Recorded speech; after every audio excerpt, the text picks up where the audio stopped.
मुंबई गोवा महामार्गाचं निकृष्ट दर्जाचं काम करणाऱ्या ठेकेदारावरती आता गुन्हा दाखल करण्यात आलाय। इंदापूर ते वडपालेपर्यंत महामार्गाचं काम निकृष्ट, सदोष मनुष्यवधाचा गुन्हा। तर ठेकेदाराला 3 वेळा कारणे दाखवा नोटीस देऊनही काम पूर्ण न झाल्यानं ही कारवाई करण्यात आलेली आहे।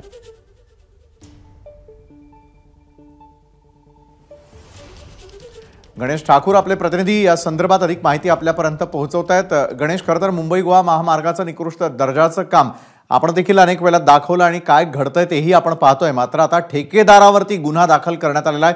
काय सविस्तर माहिती?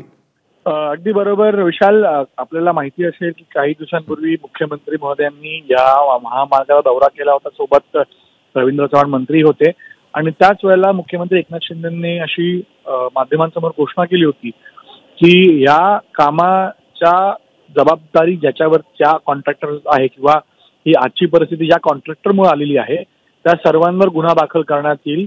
त्यानंतर संबंधित विभाग आणि पोलीस प्रशासनानं निर्णय घेतला की माणगाव या परिसरामध्ये, कारण त्याबद्दल तक्रारीही होत्या पोलिसांकडे, तर माणगाव परिसरामध्ये एक स्पॉट आहे जिथं अनेक जणांचा मृत्यू झालेला आणि त्याचं कारण होतं या निकृष्ट दर्जाचं काम किंवा तिथे दिलेलं योग्य नसलेलं डायव्हर्जन। आणि यामुळे पोलिसांनी तिथं गुन्हा दाखल केलेला आहे, सदोष मनुष्यवधाचा गुन्हा दाखल केलेला आहे।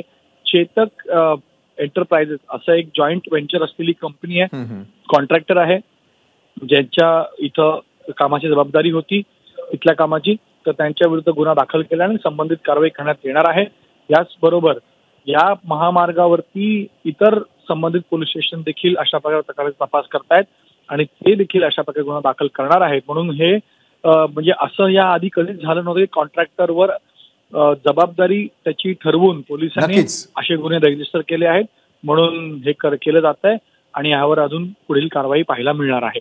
विशाल, नक्कीच धन्यवाद गणेश, आपण दिलेल्या सविस्तर माहितीसाठी। येत्या काळामध्ये आता या ठेकेदारावरती कारवाई होताना आपल्याला पाहायला मिळेल। एबीपी माझा, उघडा डोळे बघा नीट।